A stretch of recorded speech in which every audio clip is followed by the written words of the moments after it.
Praise lord. మన ప్రభువును రక్షకుడైన క్రీస్తు యేసు వారి నామములో ఈ సాయంకాల శుభం మీకు తెలియజేస్తున్నాను. Blessed time with Jesus Thanksgiving సెషన్‌కు ప్రేమతో అందరిని ఆహ్వానిస్తున్నాను. మీరందరూ ప్రభువులో ఆనందిస్తున్నారని నేను నమ్ముతున్నాను. చిన్న ప్రార్థన చేసుకొని ఈ సెషన్ ప్రారంభించుకున్నాను.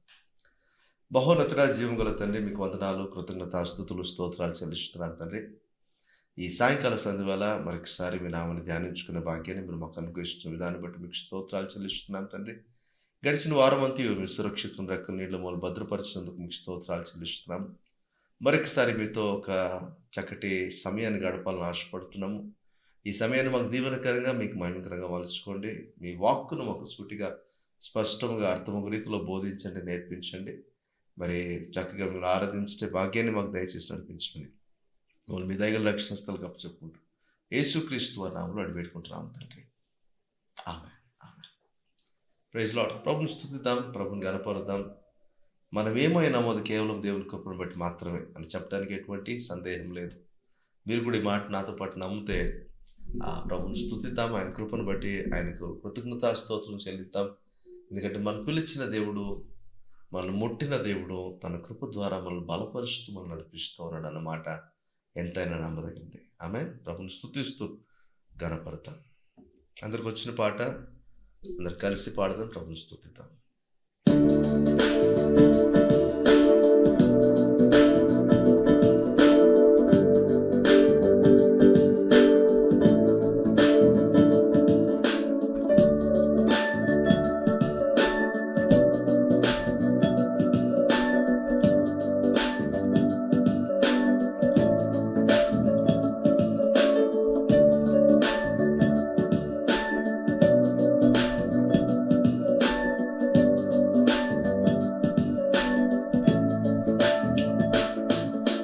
పిలిచిన దేవా, నన్ను ముట్టిన ప్రభువా, నీవు లేనిదే నేను లేనయా. నన్ను పిలిచిన దేవా, నన్ను ముట్టిన ప్రభువా, నీవు లేనిదే నేను లేనయా. మరొకసారి పాడమా. నన్ను పిలిచిన దేవా, నన్ను ముట్టిన ప్రభువా,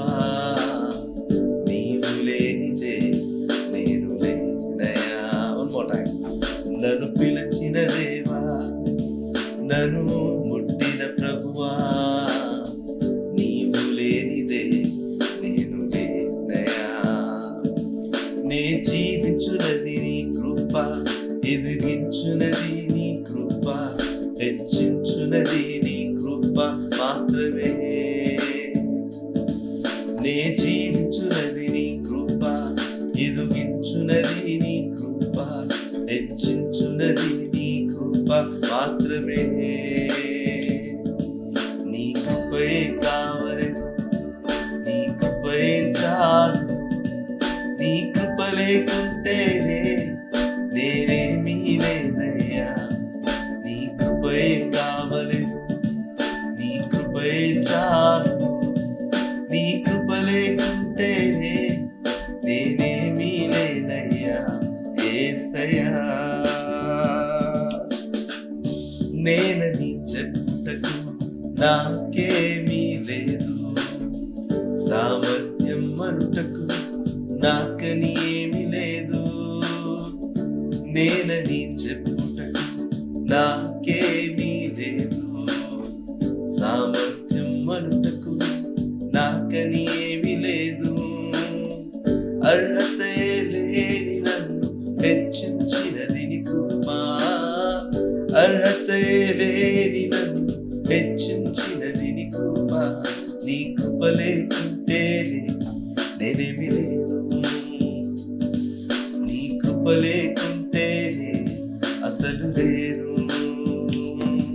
నీ కృపే కావలెను, నీ కృపే చాలు. నీ కృప లేకుంటేనే నేనేమీ లేనయ్యా. నీ కృపే కావలెను, నీ కృపే చాలు. నీ కృప లేకుంటేనే నేనేమీ లేనయ్యా.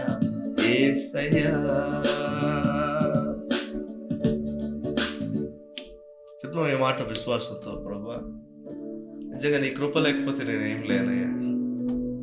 నాలో ఏ మంచి లేదు, నాలో మీరు ఎన్నదగిన నీతి లేదు, యథార్థత లేదు, మీరు కోరుకున్నటువంటి సామర్థ్యం కూడా నాలో లేదు. కానీ ఏ ఎన్నికలై నన్ను ప్రేమించావయ్యా. కొలతకు మించి నన్ను ప్రేమించావు, కొలత లేనంతగా నన్ను ప్రేమించావు, కృప చూపించావు. ఈరోజు నేనేమైనానో కేవలం నీ కృపను బట్టి మాత్రమే చెప్పడానికి ఎటువంటి సందేహం లేదయ్యా. విశ్వాసంతో మాట చెప్పడానికి ఇష్టపడదాం. ప్రభు ఈ మాటలు మన ద్వారా వినాలని ఆశపడుతున్నారు. ప్రభు తెలియజేద్దామా, ప్రభా నేను జీవించినది నీ కృప వల్లనే, నేను వర్ధిల్లుతున్నది నీ కృపను బట్టి మాత్రమే, నేను కొనసాగుతున్నది నీ కృపను బట్టి మాత్రమే, నాకున్నదంతా కేవలం నీవిచ్చిందే, నీ కృపను బట్టి నాకు కలిగింది. నీకు స్తోత్రాలు తెలియజేస్తున్నాను. నీ పేరు పెట్టి నన్ను పిలిచావయ్యా. నేనున్న స్థితిలోనే నన్ను పిలుచుకున్నావయ్యా. నీ కృపను బట్టి నీకు స్తోత్రాలు. నేనని చెప్పుటకు నాకేమీ లేదు, సామర్థ్యం అంటకు నాకని ఏమీ లేదు.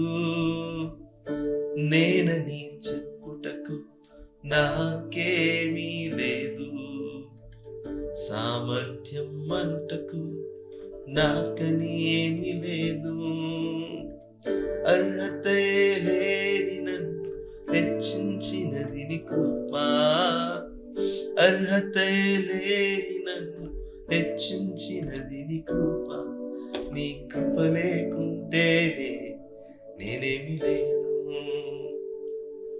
నీ కృప లేకుంటేనే అసలు లేను.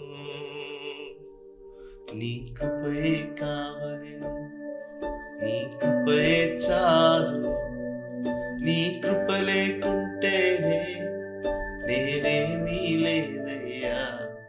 నీ కృపయే కావలెను, నీ కృపయే చాలు, నీ కృప లేకుంటేనే నేనేమీ లేనయ్యా యేసయ్యా.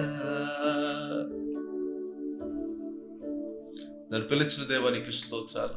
పేరు పెట్టి నన్ను పిలిచిన దేవా, నన్ను ఎరిగి ఉన్న దేవా, జగత్తు పునాది వేయబడకమునపై నా గురించి ఆలోచించిన దేవా నీకు స్తోత్రాలు. ఈ రోజున మీ సంకల్పంలోనికి, మీ ప్రణాళికలోనికి, మీ చిత్తంలోనికి నన్ను పిలుచుకున్న దేవా నీకు స్తోత్రాలు. ఈరోజు నేనేమైనానో, మేమందరం ఏమైనామో అది కేవలం మీ కృపను బట్టి మాత్రమే అది చెప్పడానికి ఎటువంటి సందేహం లేదు. మాలో ఏ మంచి లేనప్పటికీ, మాలో మీరు ఎన్నదగినవి ఏవీ లేనప్పటికీ మిమ్మల్ని ప్రేమిస్తున్నందుకు, మా ఇళ్ళ కృప చూపించడం విషయంలో ఐశ్వర్యవంతులుగా మీరు ఉన్నందుకు మీకు స్తోత్రాలు చెల్లిస్తూ, మీ కృపకు పాత్రలను కానప్పటికీ మెండుగా ఆ కృపను మా జీవితంలో మీరు విస్తరింపచేస్తున్న దాన్ని బట్టి మీకు స్తోత్రాలు చెల్లిస్తూ, మీ నామానికి మహిమ, ఘనత, ప్రభావాలు చెల్లిస్తూ, మా రక్షణకర్త అయినటువంటి యేసుక్రీస్తు వారి నామములో ఈ స్తుతిని, ఆరాధన మీకే సమర్పిస్తున్నాము తండ్రి. Amen, amen, amen, amen. Praise lord. Hallelujah. ప్రభువును స్తుతించటం ఎంత మంచి విషయం కదా. నిజంగా ప్రభువులో ఆనందించేటువంటి అనుభవం ప్రతి ఒక్కరికి ఉండదండి. రక్షణ ఆనందము ఎందరికి ఉంటుందో వారు ప్రభువులో నిత్యం ఆనందిస్తూ ఉంటారు. వారికి బయట ఉన్నటువంటి పరిస్థితుల్లో వారి ఆనందాన్ని తీసివేయలేవు. ఈరోజు మీ పరిస్థితులు ఒకవేళ మీ ఆనందాన్ని ప్రభువులో తీసేస్తున్నాయేమో ఒకసారి పరిశీలన చేసి చూసుకోండి. రక్షణలో ఎంత స్థిరంగా మీరు నిలబడగలుగుతారో, రక్షకుని మీరు అంతగా అనుభవించగలుగుతారు. మీ హృదయంలో, మీ హృదయాంతరంగంలో ప్రభు మీకు ఎంత దగ్గరగా ఉంటాడో, ప్రభువులో మీరు అంతా ఆనందిస్తూ ఉండగా మీ చుట్టూ ఉన్న పరిస్థితులన్నీ కూడా మిమ్మల్ని ప్రభావితం చేయలేవు. మరి అలా ఆనందిస్తూ ఉండగా మీ హృదయంలో నుంచి ఒక స్తుతి పొంగుకొని వస్తుంది పైకి. కృతజ్ఞతతో నిండిన హృదయాలతో ఎప్పుడైతే ఆ స్తుతి ఆరాధన రూపంలోకి మారుతుందో అది దేవునికి ఇంపైన సువాసన గలదిగా ఉంటుందనే విషయాన్ని గ్రహించండి. ఈ మాటలు ఎందుకు చెప్తున్నానంటే, ప్రభువుకు మన జీవితము ఒక స్తుతి ధూపము, నైవేద్యముగా, ఆరాధన స్తుతి మాలికగా ఉండాలనేటువంటిది దేవునికి ఉద్దేశం, దేవునికి చిత్తం. కీర్తనకారుడు అంటున్నాడు కదా, నేను ఎల్లప్పుడూ ప్రభువును సన్నుతించదను, నిత్యము నా నోట నీ కీర్తి నుండును అని. కొత్త గీతముతో, కొత్త కీర్తనతో నేను నిన్ను స్తుతిస్తానంటున్నాడు. ఈరోజు ప్రభువును స్తుతించడానికి ఒక కొత్త కీర్తన మీ నోటి నుంచి వస్తుందా? అలా వస్తుందంటే దేనికి స్తోత్రం. రావట్లేదా? Spend time with the lord. దేవునితో సమయాన్ని గడపండి. ప్రభువులో ఆనందించండి. దేవుడు మీ నోటిలో ఆ స్తుతిని ఉంచునుగాక. ఆమేన్. ఆమేన్. Praise lord. మంచిది. లెర్న్ టు నో మినిస్ట్రీస్ ద్వారా ప్రతి ఆదివారం ఈ విధంగా బ్లెస్సెడ్ టైం విత్ జీసస్ అనుకుంటే ఈ సెషన్ ద్వారా మిమ్మల్ని కలుసుకోవడం నాకు సంతోషకరంగా ఉంది. మరి పాల్గొంటున్న మీకు కూడా దీవెనకరంగా ఉందని నేను నమ్ముతున్నాను. మరి ఆదివారాల్లో మీ మీ సంఘాలకు మీరు వెళ్ళిన తర్వాత సాయంకాలం యూజువల్లీ అందరూ బిజీగా ఫ్యామిలీతో టైం స్పెండ్ చేయడానికి లేకపోతే బయటకు వెళ్ళడానికి టైం వెచ్చిస్తూ ఉంటారు. కానీ మీరు సమయాన్ని తీసుకొని దేవుని వాక్యాన్ని వినటానికి మీరు సమయాన్ని కేటాయిస్తున్నందుకు హృదయపూర్వకంగా మిమ్మల్ని అభినందిస్తున్నాను. మరి ఇది యూట్యూబ్లోనే ఉంటుంది, తర్వాత ఎప్పుడైనా చూసుకోవచ్చు అనేటువంటి విషయాన్ని మీరు పక్కన పెట్టేసి అది వస్తున్నప్పుడే చూడాలనేటువంటి ఆసక్తి మీలో చాలామంది కనపరుస్తున్నారు. అందుని బట్టి మీకు వందనాలు తెలియజేస్తున్నాను. ప్రభు మీ ఆసక్తిని బట్టి మీరు దీవించును గాక. ఒకవేళ మీరు బిజీగా ఉండి చూడలేకపోయినా యూట్యూబ్లో ఉంటుంది, తర్వాత చూసుకోవాలని మీకు మనం చేస్తున్నాను. దీవెనకరంగా అనిపిస్తుంది. మీ ఫ్రెండ్స్ అండ్ రిలేషన్స్తో కూడా దీన్ని షేర్ చేయొచ్చని మీకు మనం చేస్తున్నాను. మంచిది. ప్రతి బుధవారం కూడా వావ్ అనేటువంటి word of wisdom English short messages కూడా మీకు అందుబాటులో ఉన్నాయి ఇదే యూట్యూబ్ ఛానల్లో. తర్వాత ప్రతి శుక్రవారము స్క్రిప్చర్ టైం తెలుగు అని, శనివారం స్క్రిప్చర్ టైం ఇంగ్లీష్లో అని, మరి బైబిల్ స్టడీ సిరీస్ కూడా మీకు అందుబాటులో ఉన్నాయి. వాటిని కూడా మీరు చూడాలని మీకు మనం చేస్తున్నాను. వాక్యాన్ని ధ్యానించాలని ఆసక్తి కలిగిన వారికి మరి దాంతోపాటుగా ప్రతిరోజు వచ్చేటువంటి డైలీ డివోషనల్, అది ఫేస్బుక్ అండ్ ఇన్స్టాగ్రామ్లో రెండిట్లోనే వస్తుంది. ఆ డైలీ డివోషన్ ద్వారా కూడా వాక్యాన్ని ధ్యానించడానికి అవకాశం ఉంటుంది కనుక మీ వాక్య ధ్యానం అయిన తర్వాత మీరు ఈ డివోషనల్ కూడా చదువుకొని డివోషనల్ ప్రేయర్ చేసుకొని మరి మీ దినాన్ని మీరు ప్రారంభించవచ్చని మీకు మనం చేస్తున్నాను. మరి ఈ సెషన్స్ అన్ని మీకు దీవెనకరంగా అనిపిస్తే మీ ఫ్రెండ్స్తో రిలేషన్స్తో కూడా షేర్ చేయండి. మరి సహకరించాలనుకున్న వారు కూడా ఖచ్చితంగా మీకు సహకారాన్ని ప్రార్థన రూపంలో కావచ్చు, మరే ఇతర రూపంలోనైనా కూడా మీరు అందించవచ్చని కూడా మీకు మనం చేస్తున్నాను. మంచిది. ప్రభువును ధ్యానిస్తూ కొన్ని మాటలను దేవుని వాక్యం నుంచి ధ్యానించడానికి ప్రయత్నం చేద్దాము. ప్రభు మనకు తోడై ఉండి నడిపించును గాక. ఒక మాటను మీకు తెలియజేయాలని ఆశపడుతున్నాను. మనం చాలా విషయాలు దేవుని కృపను గురించి నేర్చుకుంటున్నాం. దేవుని కృప ఏం చేస్తుంది మన జీవితంలో, దేవుని కృప ఎలా మన జీవితాలను నిర్మించడం ప్రారంభిస్తుంది అనే విషయాలు, చాలా విషయాలు మీతో మాట్లాడడం జరిగింది. ఈ సంవత్సరంలో దేవుడు మనకి ఇచ్చినటువంటి మాట ఏంటంటే, మన హృదయాలు క్రీస్తు యొక్క కృపలో స్థిరపరచబడ్డం అనేటువంటి ఒక అనుభవంలోనికి మనం రావాలనేటువంటిది దేవుని యొక్క ఉద్దేశంగా కనపడుతూ ఉంది. మరి అందులో భాగంగానే కృపను గురించి అనేకమైన విషయాలు మీకు బోధించడాన్ని బట్టి ఆ కృపలో మిమ్మల్ని నిర్మించాలనే ఉద్దేశంతోనే ఈ సిరీస్ ఆఫ్ మెసేజెస్ మీతో మాట్లాడడానికి దేవుడి కృప చూపిస్తున్నారని నేను నమ్ముతున్నాను. ఈరోజు దేవుని వాక్యాన్ని ధ్యానిద్దాం. కొలొస్సీయులకు రాసిన పత్రిక 1వ అధ్యాయము 6వ వచనంలో దేవుని మాటను ఒకసారి పరిశీలన చేసి చూద్దాం. కొలొస్సీయులకు రాసిన పత్రిక 1వ అధ్యాయం 6వ వచనం.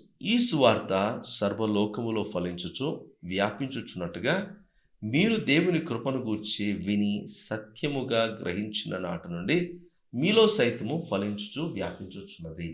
హల్లెలూయా.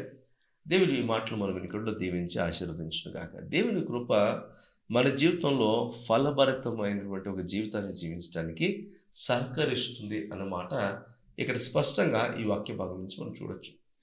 ఈ వాక్యం రాస్తున్నది అపోస్తలుడైన పౌలు కొలొస్సీ సంఘానికి.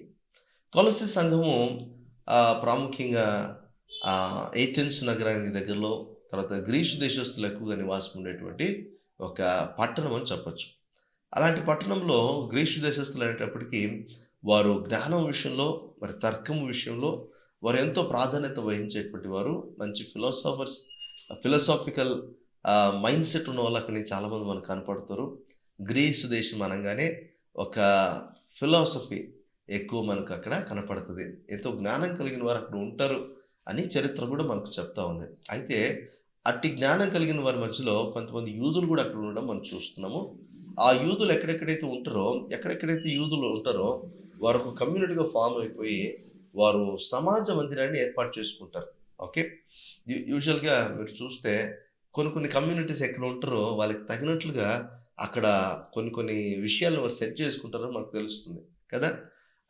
ఒక్కొక్క కమ్యూనిటీ ఒక్కొక్క విధి విధానాలు కలిగి జీవిస్తూ ఉంటారు కాబట్టి వారు ఉన్న స్థలంలోనే వారికి తగినట్లుగా అక్కడున్న స్థలాన్ని మలుచుకోవడం కావచ్చు, అక్కడ ఉన్నటువంటి ప్లేస్ని వారికి తగినట్లుగా వారు దాన్ని సిద్ధపరచుకోవడం కావచ్చు చూడటం మనకు జరుగుతూ ఉంటుంది. అయితే ఇక్కడ కూడా యూదులు కూడా అక్కడ కొలొస్సీ అనేటువంటి పట్టణంలో ఉండడం మనం చూస్తున్నాము.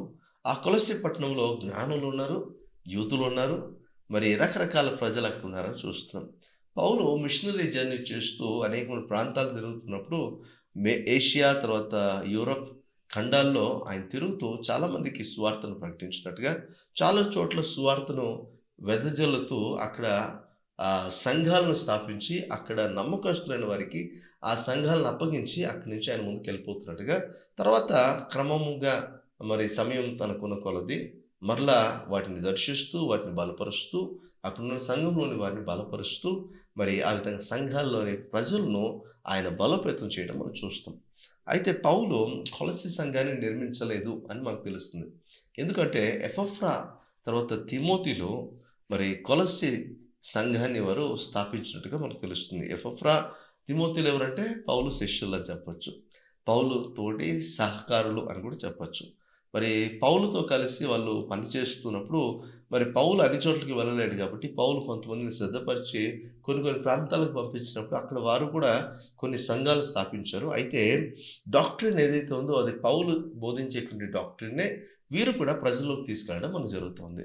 అయితే ఎపఫ్రా, తిమోతిలు ఇద్దరు కూడా మరి అక్కడ పనిచేస్తూ మంచి పరిచర్యను జరిగిస్తున్నప్పుడు అప్పుడప్పుడు హెడ్ క్వార్టర్స్ కెళ్ళి పౌలుని కలుసుకోవడము, పౌలుకు రిపోర్ట్ ఇవ్వడము, అక్కడి కొలస్సీ సంఘం ఎలా బలపరచబడుతోంది, ఎలా ఉన్నారు, వారి విశ్వాస్యత ఎలా ఉంది, లేకపోతే వారి ఆత్మీయత ఎలా ఉంది, వారికున్న ఛాలెంజెస్ ఏంటి అని పౌలుకు తెలియజేస్తూ పౌలు నుంచి కొన్ని సొల్యూషన్స్ కోసము లేకపోతే కొన్ని ఇన్స్ట్రక్షన్స్ తీసుకొని మరలా వాళ్ళు తిరిగి కొలస్సీ సంఘానికి వెళ్ళటము ఇలా జరుగుతూ ఉండేదన్నమాట. అయితే పౌలు ఎప్పుడైతే కొలస్సీ సంఘాన్ని గురించి విన్నాడో, వారి విశ్వాసం గురించి విన్నాడో, వారి యొక్క మంచి పురోభివృద్ధిని గురించి ఎప్పుడైతే విన్నాడో, పౌలుకు అనిపించింది ఈసారి మీరు వెళ్ళేటప్పుడు మీ కొరకు వారి కొరకు ఒక పత్రిక రాసిస్తా నేను, ఆ పత్రికను తీసుకెళ్ళి మీరు చదవండి. ఎందుకంటే అన్ని విషయాలు మరి కమ్యూనికేషన్ గ్యాప్ అనేది వచ్చేస్తుంది కదా. ఇక్కడ పౌలు మాట్లాడి వీళ్ళు కొన్ని విషయాలు తెలుసుకొని అక్కడికెళ్ళి అక్కడ చెప్పేటప్పటికి ఆ విషయాలన్నీ డైరెక్ట్ డౌన్లోడ్ రాలేకపోతుందేమో చాలాసార్లు. అందుకు పౌలు పత్రిక రాసి ఇచ్చేవాడు. అలా సంఘాలకు పత్రికలు రాసి ఇచ్చేవాడు అనమాట. అలా కొలస్సీ సంఘానికి కూడా పౌలు ఒక పత్రిక రాసి ఇచ్చాడు. ఆ పత్రికను తీసుకెళ్ళి ఎపఫ్రా తర్వాత తిమోతి వీళ్ళందరూ కలిసి ఆ కొలస్సీ సంఘానికి వెళ్ళినప్పుడు అక్కడ పౌలు గారు హెడ్ క్వార్టర్ నుంచి వచ్చాము, పౌలు గారితో మీ గురించి మాట్లాడాము, పౌలు గారు మీ గురించి చక్కటి మాటలు తెలియజేస్తూ మిమ్మల్ని ఆత్మలో బలపరచడానికి, ప్రోత్సహించడానికి కొన్ని మాటలు మీ కొరకు రాసి పంపించారు అని పౌలు రాసిన పత్రికలను వారికి వినిపించేవారు. ఇక్కడ చదివిన భాగంలో కూడా ఈ సువార్త సర్వలోకములో ఫలించుచు వ్యాపించుచున్నట్లుగా, ఏ సువార్త? క్రీస్తు యేసును గురించిన సువార్త ప్రతి చోట వ్యాపిస్తున్నట్టుగా, అది ఎలా ఎలా వ్యాపిస్తుందంట? ఫలిస్తూ వ్యాపిస్తుందంట. అంటే ఆ పరిచర్య ఫలభరితంగాను వ్యాపించేదిగాను ఉంది అని. ఈరోజు మీ విశ్వాసం కూడా అదే విధంగా ఫలభరితముగాను వ్యాపించినటువంటిగాను, అంటే దేవుని నామాన్ని ఇతరులకు వ్యాప్తి చేయగలిగినటువంటిగాను మీ విశ్వాసం ఉండాలనేటువంటిది ఇక్కడ పౌలు తెలియజేస్తున్నటువంటి విషయం. మరి కొలస్సీ సంఘంలో పౌలు చక్కటి విశ్వాసం ఉండడం చూస్తున్నాను అని చెప్పాడు. ఆ విశ్వాసాన్ని బట్టి మీలో దేవుని కార్యసాధకముకు కృప పనిచేస్తుందని నేను నమ్ముతున్నాను అని పౌలు రాశాడు. అదేవిధంగా చూడండి, దేవుని కృపను గూర్చి విని సత్యముగా గ్రహించిన నాటి నుండి మీలో సైతము ఫలించుచు వ్యాపించుచున్నదని నమ్ముచున్నాను. సువార్త మీలో కూడా బాగా ఫలిస్తూ వ్యాప్తిలోనికి వచ్చింది. చాలామంది ప్రభావితం అవుతున్నారు. చాలామంది క్రీస్తు మార్గాన్ని తెలుసుకొని వారి జీవితాలను సరి చేసుకుని నిజమైన జ్ఞానం క్రీస్తునందే గుప్తమైనది గ్రహించిన వారుగా జ్ఞానయుక్తమైన మాటలు వినటానికి, ఆ సువార్తను మరి వారు అంగీకరించడానికి వారి విశ్వాసము కృపను బట్టి వారు బలపరచబడడం చూస్తున్నానని పౌలు వారికి రాస్తున్నాడు. ఈరోజు మన విశ్వాసం ఎలా ఉంది? మన పట్ల దేవుని కృప విస్తరించి ఫలించి అభివృద్ధి చెందుతుందా లేదా అని మనం ఆలోచించవలసిన వారంగా ఉన్నాం. ఎందుకు ఈ మాటలు చెప్తున్నానంటే, మన కృప వలన విశ్వాసం రాలేదు, కానీ విశ్వాసం వల్ల కృపలోనికి మనకు యాక్సెస్ వచ్చింది అని మనం చూస్తున్నాం. నిజమే కదా. మన జీవితంలో మనం ఆలోచన చేసినప్పుడు కృప మనకి ఎంత అవసరమో, ఆమేన్, కృప మనకి ఎంత అవసరమో నిజంగా అంత కృపను మనం వినియోగించుకోగలుగుతున్నామా లేదా అని మనం ప్రాముఖ్యంగా ఆలోచన చేసి చూసుకోవాల్సిన బాధ్యత ఉంది మనకు. ఎందుకంటే మీతో ఆల్రెడీ మాట్లాడాను నేను, విశ్వాసం వల్ల కృప మన జీవితంలో పనిచేయడం ప్రారంభించింది. ఈరోజు విశ్వాసం లేకుండా దేవుని కృపను నేను అనుభవిస్తున్నానని చెప్పడము జరగని పని. ఈరోజు మనం స్టార్టింగ్‌లో ఒక పాట పాడాం. నీ కృపయే నాకు కావలెను, నీ కృప లేకుంటే నేను లేను. నేనేమైనానో అది కేవలం నీ కృపను బట్టి మాత్రమే అని ఈ మాట చెప్పడానికి గల కారణం ఏంటంటే, విశ్వాసం కొద్దీ నేను నమ్ముతున్నాను. నేను విశ్వాసిని కాబట్టి, ప్రభువా నీ కృపను బట్టే నేను బ్రతుకుతున్నాను. నా శక్తి సామర్థ్యాలను బట్టి కాదు, నాకున్న ఆరోగ్యాన్ని బట్టి కాదు, నాకున్నటువంటి రిసోర్సెస్‌ని బట్టి కాదు, నాకున్న ఆధిక్యతలను బట్టి కాదు గానీ, కేవలం నీ కృపను బట్టి మాత్రమే నేను బ్రతుకుతున్నాను అని విశ్వాసం బట్టి నేను చెప్పగలుగుతున్నాను ఈ మాటలు. మనందరం చెప్పగలం ఈ మాటలు. ఎందుకంటే, ఆ కృప మనకు విశ్వాసం ద్వారా కనపడుతుంది కాబట్టి, విశ్వాసం ద్వారా దాన్ని గ్రహించగలుగుతున్నాం కాబట్టి, ఆస్వాదించగలుగుతున్నాం కాబట్టి, ఆ మాటలు చెప్పగలుగుతాం. అయితే ఈరోజు మనం ఆలోచించాల్సిన విషయం ఏంటంటే, ఆ కృప నిజంగా మన జీవితంలో ఫలిస్తూ ఉన్నదా? అది వ్యాప్తి చెందుతూ ఉన్నదా? అని మనం ఆలోచించాలి. తూర్పుకు పడమర ఎంత దూరంగా ఉందో మన పాపంలో ఆయన అంత దూరంగా చేసి ఉన్నాడు అన్న మాట నిజమేనంటారా? నిజమే అని నమ్మాలి మనం. ఎందుకంటే మన పాపం నుంచి ఆయన విముక్తులుగా మనం చేశాడు. ఇక మీదట మన పాపంలో ఆయన లక్ష్యము పెట్టడు. ఆయన జ్ఞాపకం చేసుకొనను అన్నాడు కాబట్టి ఆయన కృపను బట్టే ఈరోజు మన పాపంకి మనకు దూరము ఏర్పరచబడింది అని మనం నమ్మగలుగుతాం. ఈరోజు ఈ మాటలు మనం అర్థం చేసుకోగలిగితే ఆయన కృపలో మనం ఫలించేటువంటి అనుభవంలోనికి రావాలి. ఈరోజు 3 విషయాలు మీతో తెలియజేస్తాను. దేవుని కృపలో మనం ఫలించడము, వ్యాప్తి చెందడం ఎలా అనేది. ఓకే. విశ్వాసం బట్టి నేను దేవుని కృపను అనుభవిస్తున్నాను, ఆస్వాదిస్తున్నానని చెప్పగలుగుతున్నాము. ఈ కృపను దేవుడు మనకి ఇస్తున్నప్పుడు అది నిరర్థకంగా వెళ్ళిపోకూడదు. అది ఫలించేటువంటి స్థాయిలోకి వెళ్ళాలి అని మనం చూస్తున్నాం. కృప దేవుడు మన జీవితంలో ఇన్వెస్ట్ చేస్తున్నాడు అని అర్థం. దేవుడు ఇన్వెస్ట్ చేస్తున్నటువంటి ఈ కృప రిటర్న్స్ ఖచ్చితంగా ఆయన కోరుకుంటాడు. ఒక బిజినెస్ మ్యాన్ వ్యాపారం చేసే వ్యక్తి డబ్బు పెడుతున్నాడు అనుకోండి, దానికి సంబంధించి ఫలితం దొరుకుతుందా లేదా, వృద్ధి కలుగుతుందా లేదా అని ఆలోచిస్తాడా, ఆలోచించడా? అదేవిధంగా దేవుని వాక్యంలో కూడా దేవుడు ఒక విత్తనాన్ని, కృప అనే విత్తనాన్ని మన జీవితంలో విత్తుతున్నాడు. ఒక ఫలితాన్ని ఆయన కోరుకుంటున్నాడు, ఆశిస్తున్నాడు.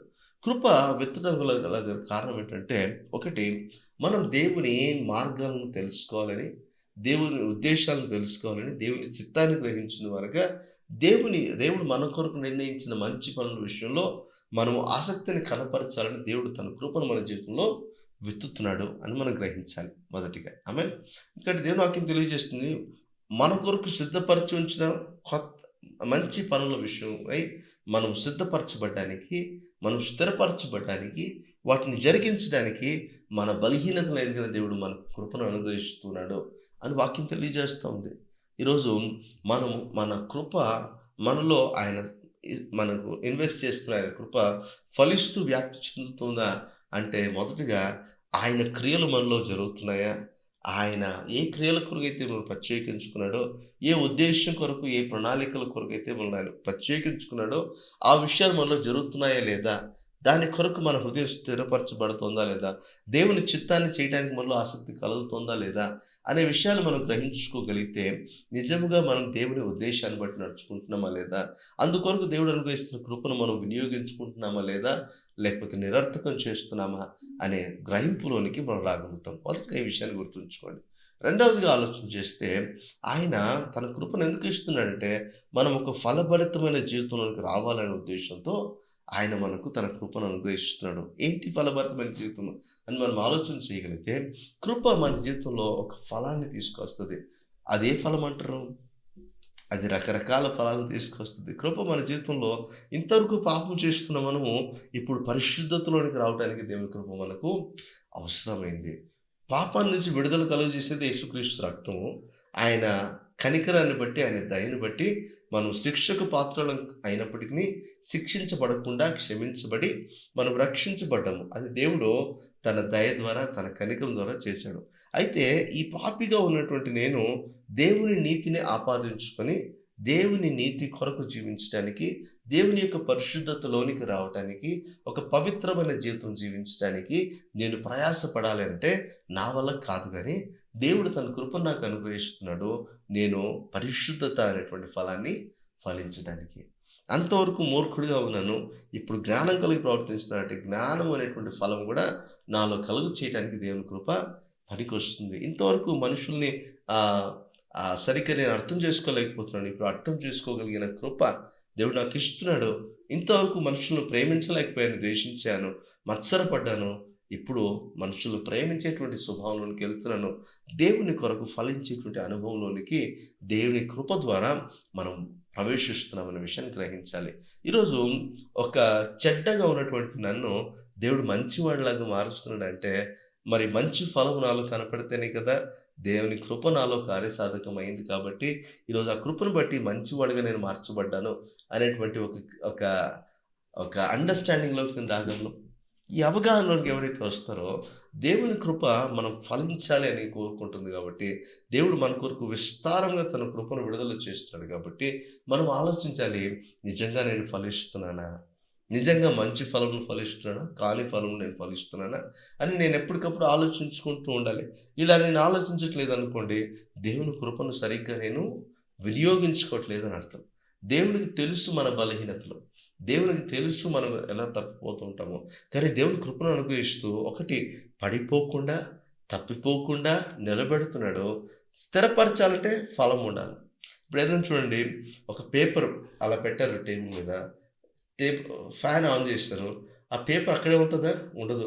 ఆ పేపర్ కదిలి అక్కడి నుంచి పక్కకి వెళ్ళిపోవడానికి ప్రయత్నం చేస్తూ ఉంటుంది. అక్కడి నుంచి ఎగరటానికి పేపర్ ప్రయత్నం చేస్తూ ఉంటుంది గాలిని బట్టి. ఈ ఐదర్ ఒకవేళ ఫ్యాన్ అన్నా ఆఫ్ చేయాలి, లేకపోతే దీని మీద ఏదన్నా ఒక బరువైందన్నా ఏదైనా పెట్టగలగాలి. అప్పుడు ఫ్యాన్ ఆపడము జరగని పని. ఎందుకు జరగని పని అంటే, ఫ్యాన్ అందరికీ కావాలి. పేపర్‌ను దృష్టిలో పెట్టుకొని ఫ్యాన్ ఆఫ్ చేయలేం గదా! అయితే ఆ ఫ్యాన్ అంటే శోధనలు, ఈ లోకంలో కలిగేటువంటి శోధనలు అనుకోండి. అవుట్‌వర్డ్ ఫోర్సెస్, మన పరిస్థితులు కావచ్చు, మన మన స్థితిగతులు కావచ్చు, అవి మన విశ్వాస జీవితాన్ని కదిలించడానికి అవి ప్రయత్నం చేస్తూ ఉంటాయి. అయితే మనం స్థిరులుగా ఉండటానికి మొట్టమొదట ఏం చేస్తుందంటే, దేవుడు మనల్ని బలపరచడానికి కృప అనేటువంటి ఒక పేపర్ వెయిట్‌ని అక్కడ మన మీద పెడతాడు. అలా పెట్టినప్పుడు ఏమవుతుందంటే, ఇప్పుడు మనము కదలట్లేదు. కదలకుండా అక్కడే ఉండిపోవడానికి ప్రయత్నం చేస్తున్నాము. అయితే ఆ కృపను దేవుడు తీసేయడు గానీ, క్రమక్రమంగా పేపర్‌కి అలవాటయిపోతది అక్కడే ఉండటానికి. ఈ వెయిట్ లేకపోతే కూడా పేపర్ అదే విధంగా ఉంటదేమో, వినేవాళ్ళం. కానీ కృప దేవుడు అనుగ్రహించడాన్ని బట్టి మనం కదల్చబడకుండా స్థిరపరచబడేటువంటి అనుభవంలోనికి మనం రాగలుగుతాం. పేపర్ మాటిమాటికి ఎగురుతా ఉంటే ఇలా పట్టుకుంటూ ఇలా పెడతా ఉంటాడు దేవుడు. నిలబెడతా ఉంటాడు. లేదు కదలొద్దు ఇలా పెడతా ఉంటాడు. తర్వాత కొద్దిసేపటికి ఇలాగైతే లాభం లేదనుకోండి, దేవుడు ఆ పేపర్ వెయిట్ తీసుకొచ్చి పెట్టేసినట్టుగా పేపర్ కదలకుండా దేవుడు తన కృపను మన పట్ల స్థిరపరిచి, నువ్వు ఆ విధంగా ఎగరకుండా స్థిరపరచబడేటువంటి అనుభవంలోనికి దేవుడు మనల్ని నడిపిస్తాడు. అందుకే ఆయన కృప మనకి ఇస్తాడు. ఎందుకంటే ఇప్పుడు అచంచలమైనటువంటి పరిస్థితులకు మనం రావాలి. ఇంతవరకు ప్రతిదానికి మనం ఒరిగిపోతున్నాము. ప్రతిదానికి మనము బెదిరిపోతున్నాము. లేకపోతే ప్రతిదానికి మనం డిస్టర్బ్ చేయబడుతున్నాము. కానీ దేవుని కృప ఎప్పుడైతే మన జీవితంలోకి వస్తుందో, అప్పుడు దేవుని కొరకు ఫలములు ఫలించేటువంటి ఒక స్థాయిలోనికి మనం వస్తాం. ఒక ఒక చెట్టు చూడండి. ఒక చెట్టు ఎప్పుడు గాలికి ఊగుతుందో లేదో తెలీదు. కానీ ఫలం ఉందనుకోండి, అది ఒక స్టాండర్డ్‌గా ఉండిపోతది. ఆ స్థాయిలోనికి దేవుడు మనం తీసుకురావాలని ఆశపడుతున్నాడు. అందుకే దేవుడు తన కృపను మన జీవితంలో అనుగ్రహిస్తున్నాడనే విషయాన్ని గ్రహించాలి. ఈరోజు ఆయన కృప మనకు లేకపోతే మనం స్థిరులుగా ఉండలేము. ఆయన కృప లేకపోతే మనం ఆయన కొరకు ఫలించేటువంటి అనుభవంలోనికి రాలేమనే విషయాన్ని గ్రహించాలి. మొదటిగా మీకు చెప్పాను, దేవుడు మన కొరకు నిర్ణయించిన మంచి క్రియల కొరకు మనం సిద్ధపరచబడ్డానికి దేవుడు తన కృపను అనుగ్రహిస్తున్నాడని చెప్పాను. రెండో మాట చెప్తున్నాను, దేవుడు మనము కొన్ని ఫలములు ఫలించాలని ఆశపడుతున్నాడు. ఆ ఫలములు మనలో ఫలించేంత వరకు కూడా దేవుడు తన కృపను మన జీవితంలో విడుదల చేస్తానే ఉంటాడు. ఈ ఫలం వచ్చిందండి ఒక చెట్టుకి. మరి సమ్మర్ సీజన్ త్వరలో రాబోతుంది. సమ్మర్ సీజన్ వచ్చేటప్పటికి ఫలము మనకు మామిడి పళ్ళ సీజన్ వస్తుంది. మామిడి పళ్ళ సీజన్ వెంటనే వచ్చేస్తుందంటే రాదు. దానికి ఫస్ట్ పూత పడుతుంది. ఫస్ట్ ఆకులు రాలిపోతాయి జనవరి మాసంలో. తర్వాత నిదానంగా ఆకులు రావడం జరుగుతుంది. ఆకులు చిగురొస్తది. ఆకులొస్తాయి. తర్వాత పూత పడుతుంది. పూత పట్టిన తర్వాత అది పళ్ళను ఇస్తది. పళ్ళు వెంటనే రావు. ఫస్ట్ కాయలొస్తాయి. కాయలు పండ్లు అయ్యేంత వరకు అందులోనే ఉండడం మంచిది. ఈరోజు మన ఆధ్యాత్మిక జీవితం కూడా ఎలా ఉండాలంటే, ప్రభువులో ఉంటేనే మనము ఫలించేటువంటి అనుభవంలోనికి వస్తాం. పుష్పించేటువంటి అనుభవం, ఫలించేటువంటి అనుభవం, ఫలభరితమైన జీవితంలోనికి వస్తాం. అలా ఫలిస్తూ అది పుల్లటి మామిడి పళ్ళను ఇచ్చిందనుకోండి, ఎవరైనా ఇష్టపడతారా ఆ చెట్టుని? ఇష్టపడరు. అది మాగిన తర్వాత మంచి మధురమైనటువంటి అది టేస్ట్ తీసుకురావాలని కోరుకుంటాం. ఇప్పుడు వాటిని ముందుగానే తీసేసి, బట్టీలో పెట్టేసి, మందేసి, వాటిని మాగబెట్టడాన్ని బట్టి చుట్టూ బ్లాక్ బ్లాక్ డాట్స్, స్పాట్స్ వచ్చేసి అది త్వరగా పాడైపోతది. అయితే బాగా మాగినది ఎంతసేపు పెట్టినా అది విథర్ అయిపోతదేమో. అంటే అది ముడుచుకుపోయినట్టు అనిపిస్తదేమో కానీ అందులో స్వీట్‌నెస్ మాత్రం వెళ్ళిపోదు. అది లోపల నుంచి చెడిపోవడం అయితే ప్రారంభించదు. అదే చెట్టులో మాగిన పండుకి, తర్వాత మందేసి మాగబెట్టిన పండుకి ఉన్న వ్యత్యాసం. ఈరోజు మన ఆధ్యాత్మిక జీవితము మరి ప్రభువులో ఉండడాన్ని బట్టి మనం ఎదుగుతున్నామా? ఫలిస్తున్నామా? మంచి ఆహ్లాదకరమైనటువంటి ఒక ఫలాలను మనం తీసుకొస్తున్నామా లేదా? అందుకొరకు దేవుని కృపను మనం వినియోగించుకోగలుగుతున్నామా లేదా? అని మనం ఆలోచన చేయగలగాలి. మూడవది, దేవుని కొరకు ఒక యథార్థత, ఒక విధేయత మనలోనికి నేర్పించడానికి దేవుని కృప మనకు పనికొస్తుంది.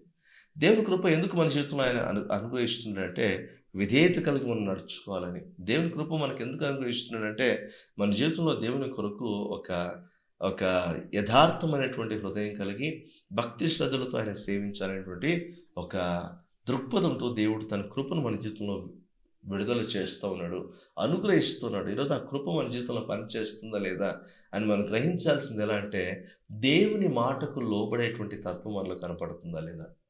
దేవుని బట్టి యథార్థంగా జీవించాలనేటువంటి ఆసక్తి మనలో కనపడుతుందా లేదా? దేవుని కొరకు నమ్మకమైనటువంటి విశ్వాస్యత నాలో కలుగుతుందా లేదా? ఇలాంటి గుణ లక్షణాలు కూడా మనలో కలగాలని, దేవుని నామం బట్టి మనం నింద పాలవటానికైనా, అవమాన అవటానికైనా సిద్ధపడగలుగుతున్నామా అనేటువంటి స్థాయికి మనం రావాలి అనేటువంటి ఒక మెచ్యూర్డ్ లెవెల్లోకి మనం రావాలంటానికి కూడా దేవుడు తన కృపను మన జీవితంలో విడుదల చేస్తున్నాడు. కొలస్సీ సంఘంలో పౌలు చూస్తున్నాడు, మీ విశ్వాసం గురించి నాకు మంచి రిపోర్ట్స్ వచ్చాయి. మీలో దేవుని వాక్యము కార్యసాధకమై ఆయన కృపను బట్టి మీలో ఫలిస్తుందని నేను నమ్ముతున్నాను. మరి మీరు ఆధ్యాత్మికంగా బలపరచబడుతూనే, దేవుని మంచి కార్యాల కొరకు సిద్ధపరచబడుతూనే, మంచి ఫలాలు ఫలిస్తూ, దేవుని కొరకు మంచి ఆధ్యాత్మికమైనటువంటి ఒక మెచ్యూరిటీలోకి మీరు వచ్చారని నేను నమ్ముతున్నాను. ఇది చాలా చక్కటి పరిణామము అని పౌలు అభినందిస్తున్నాడు కొలస్సీ సంఘాన్ని. ఈరోజు యేసు ప్రభువు మన గురించి ఇలాంటి టెస్టిమనీ ఇవ్వగలరంటారా? నేను అనుగ్రహిస్తున్న కృపను బట్టి మీరు బలపరచబడుతున్నారు, మీరు మంచి జీవితాన్ని అలవర్చుకుంటున్నారు, మీరు మంచి జీవిత విధానాల్లో కొనసాగుతున్నారు, మీరు మంచి ఫలాలు మీరు ఫలించగలుగుతున్నారు, మీరు ఆధ్యాత్మికంగా ఒక స్థిరమైనటువంటి మనస్థాయికి మీరు రాగలుగుతున్నారు. ఆ పరిపక్వతలోనికి వచ్చిన తర్వాత దేవుని ఉద్దేశాల కొరకు, దేవుని ప్రణాళికల కొరకు, దేవుని చిత్తము కొరకు మీరు ప్రయాసపడేటువంటి స్థితిలోకి మీరు రాగలుగుతున్నారు. మిమ్మల్ని బట్టి నేను సంతోషంగా ఉన్నాను అని యేసుప్రభు మన గురించి చెప్పగలరా? ఆలోచన చేయండి. ఇలా దేవుని కృప మన జీవితంలో ఫలాలను తీసుకొస్తూ ఉంటే, మనలో అభివృద్ధిని తీసుకొస్తూ ఉంటే, అపవాదికి మనల్ని బట్టి చాలా వానికి చింత కలుగుతుంది. వాడు అనేకమైన శోధనలు కల్పించడానికి ప్రయత్నం చేస్తాడు, కానీ మనల్ని ఏమీ చేయలేడు. హల్లెలూయా. ఈ స్థాయిలోనికి మనం రావాలి ఆధ్యాత్మికంగా. ఈ స్థాయిలోనికి ఒక మనిషి వచ్చేంత వరకు కూడా మనిషికి పోరాటం తప్పదు. ఈ స్థాయిలోనికి వచ్చిన తర్వాత పోరాటం కలిగినప్పుడు మనిషి విశ్వాసం ఏం చేస్తాడంటే, ఇది పెద్ద విషయమే కాదు నాకు, ఎందుకంటే దేవుని కృపను బట్టి నేను బలపరచబడ్డాను, స్థిరంగా ఉన్నాను కాబట్టి నన్ను బలపరచు అనేది నేను సమస్తము చేయగలను అనేటువంటి స్థాయికి వచ్చేస్తాడు. ఆ స్థాయిలోనికి ప్రతి విశ్వాసం రావాలనేటువంటి దేవునికి ఉద్దేశం. కొలస్సీ సంఘానికి రాస్తూ పౌలు ఈ మాటలు రాశాడు. విశ్వాసం ఉన్న కృప మన జీవితంలో మన జీవితంలో అత్యధికంగా మనం అనుభవించగలుగుతున్నాము. అయితే ఆ విశ్వాసం బట్టి వచ్చిన ఆ కృప మన జీవితంలో కార్యసాధకంగా పనిచేస్తుందా, ఫలించి వ్యాప్తి చెందుతుందా, మన జీవితంలో ఫలవర్తంగా ఉంటున్నాయా, మన జీవితంలో ఆధ్యాత్మిక ఒక పరిపక్వతలోనికి వచ్చాయా, మన జీవితంలో దేవుడు నిర్ణయించిన ఉద్దేశాలు, ప్రణాళికల కొరకు, ఆయన నిర్ణయించిన మంచి కార్యాల కొరకు మనం సిద్ధపరచబడగలుగుతున్నామా లేదా అని ఒకసారి పరిశీలన చేసి చూసుకోవటానికి ఇది చక్కటి అవకాశంగా కూడా కనపడుతుంది. ఆయన కృప మనకు అనుగ్రహిస్తున్నాడు. కృపను నిరర్థకం చేసుకుంటే ప్రయోజనం లేదు, కృపను వినియోగించుకుంటే అది ఎంతగానో ప్రయోజనకరంగా ఉంటుంది. అటు దేవుడు మనందరికీ అనుగ్రహించుగాక. ప్రార్థన చేద్దామా? ఒకసారి ప్రార్థన చేయండి. ప్రభువా, దేవా, నా జీవితంలో మీరు అనుగ్రహించిన కృపను బట్టి మీకు స్తోత్రాలని చెప్పండి. ఆయన కృప మన జీవితంలో 3 ఉద్దేశాలు చేయడానికి వస్తుందని చెప్పాను. ఒకటి, ఆయన కొరకు ఫలములు ఫలించేటువంటి మంచి ఫలములు ఫలించడానికి. తర్వాత ఒక ఆధ్యాత్మికమైన ఒక పరిపక్వతలోనికి మనం రావటానికి, మూడవది ఆయన మన కొరకు నిర్దేశించిన మంచి పనులు చేయటానికి, ఉద్దేశాలను ఆయన ప్రణాళికలు నెరవేర్చడానికి దేవుని కృప మనకు దేవుడు అనుగ్రహిస్తుండగా మన జీవితాలను సరి చేసుకుందాం. ప్రభు ప్రేమను బట్టి ప్రభు కొరకు సాక్షులుగా జీవించడానికి దేవుడు మనకు సహాయం చేయనుగాక. పరిశుద్ధ మహోన్నతుడ, జీవము గల తండ్రి, నీకు వందనాలు, కృతజ్ఞతాస్తుతులు తెలియజేస్తున్నాను తండ్రి. ఈ సాయంకాల సమయం ప్రభు మరొకసారి మీతో ఒక దానికమైన సమయం గడపడానికి మీరు మాకు ఇచ్చిన అవకాశం బట్టి మీకు స్తోత్రాలు చెల్లిస్తున్నాం. విన్న వాక్యాన్ని బట్టి మీకు స్తోత్రాలు తండ్రి. మీ వాక్యం మాలో ఒక మార్పును కలుగజేస్తుంది. మీ వాక్యం మాలో ఒక ఉజ్జీవనాన్ని, ఒక ఉద్దీపనాన్ని కలుగజేస్తుంది ప్రభు. ఈరోజు మా జీవితాల్లో ప్రభు మీ కృపను మీరు విస్తరిస్తూ ఉండగా ఆ కృప మా జీవితంలో ఫలించి విస్తరిస్తోందా లేదా అని మేము గ్రహించుకోవాల్సిన అవసరం ఎంతైనా ఉంది. ఎందుకంటే మీ కృప మా జీవితంలో మీరు విత్తుతూ ఉన్నారు. విత్తిన తర్వాత పంటను కోసేటప్పటికి నిజంగా మంచి ఫలములైనటువంటి పంటను మీరు కోయగలగాలి. మంచి ఆధ్యాత్మిక పరివర్తన అనేటువంటి ఫలాన్ని మీరు కోయగలగాలి. అయినా మరి మంచి కార్యాల కొరకు మీరు నిర్ణయించిన మీ ఉద్దేశాలు, ప్రణాళికల కొరకు మేము జీవిస్తున్నాం అనేటువంటి ఒక సాక్షికరమైనటువంటి జీవితాలు మేము జీవించగలడానికి మాకు సహాయం చేయండి. ఈరోజు ఇట్టి క్రియలు మా జీవితంలో లేకపోతే నిజంగా మీ కృప మా జీవితంలో మీరు హెచ్చుగా అనుగ్రహిస్తున్న వాటిని సద్వినియోగపరచుకోలేని స్థితిలో మేము ఉండిపోతామేమో. దయచేసి మాకు సహాయం చేయండి. అయినా మా బలహీనతలు అధిగమిస్తూ ఎలాగైతే కొలసి సంఘము విశ్వాసం ద్వారా కృపలో బలపరచబడుతూ ఫలిస్తూ వ్యాప్తి చెందుతున్నారో మేము కూడా అలాగనే మీ కృపను బట్టి విశ్వాస జీవితంలో బలపరచబడుతూ మంచి ఫలములు ఫలిస్తూ మంచి ఆధ్యాత్మికమైనటువంటి ఒక పరిపక్వతలోనికి వచ్చిన వారంగా మీరు నిర్ణయించిన మీ ప్రణాళికల చొప్పున, మీ ఉద్దేశాల చొప్పున చక్కటి జీవితం జీవించగలటానికి, మంచి కార్యాల కొరకు మమ్మల్ని సిద్ధపరచుకోగలటానికి దయచేసి మీ కృప చూపి దయ చూపి సహాయం అనుగ్రహించి నడిపించుకుని మమ్మల్ని మీ దయగల రక్షణ స్థలాలకు అప్పచెప్పుకుంటూ యేసుక్రీస్తు వారి నామములో అడిగి వేడుకుంటున్నాము తండ్రి. Amen. Amen. Thank you so much. మీరు దీవించబడుతున్నాను నేను నమ్ముతున్నాను. ప్రభువులో మీరు బలపరచబడాలని, ఆయన కృపను బట్టి మీరు ఫలించి వ్యాప్తి చెంది దేవుని కొరకు మహిమకరంగా జీవించే భాగ్యాన్ని దేవుడు మనకు అనుగ్రహించాలని I strongly believe God is about to do amazing things in your lifes. God bless you. Next week మనం కలుసుకుందాం. దేవుని కృప మీకు తోడై నడిపించుగాక. ఆమేన్.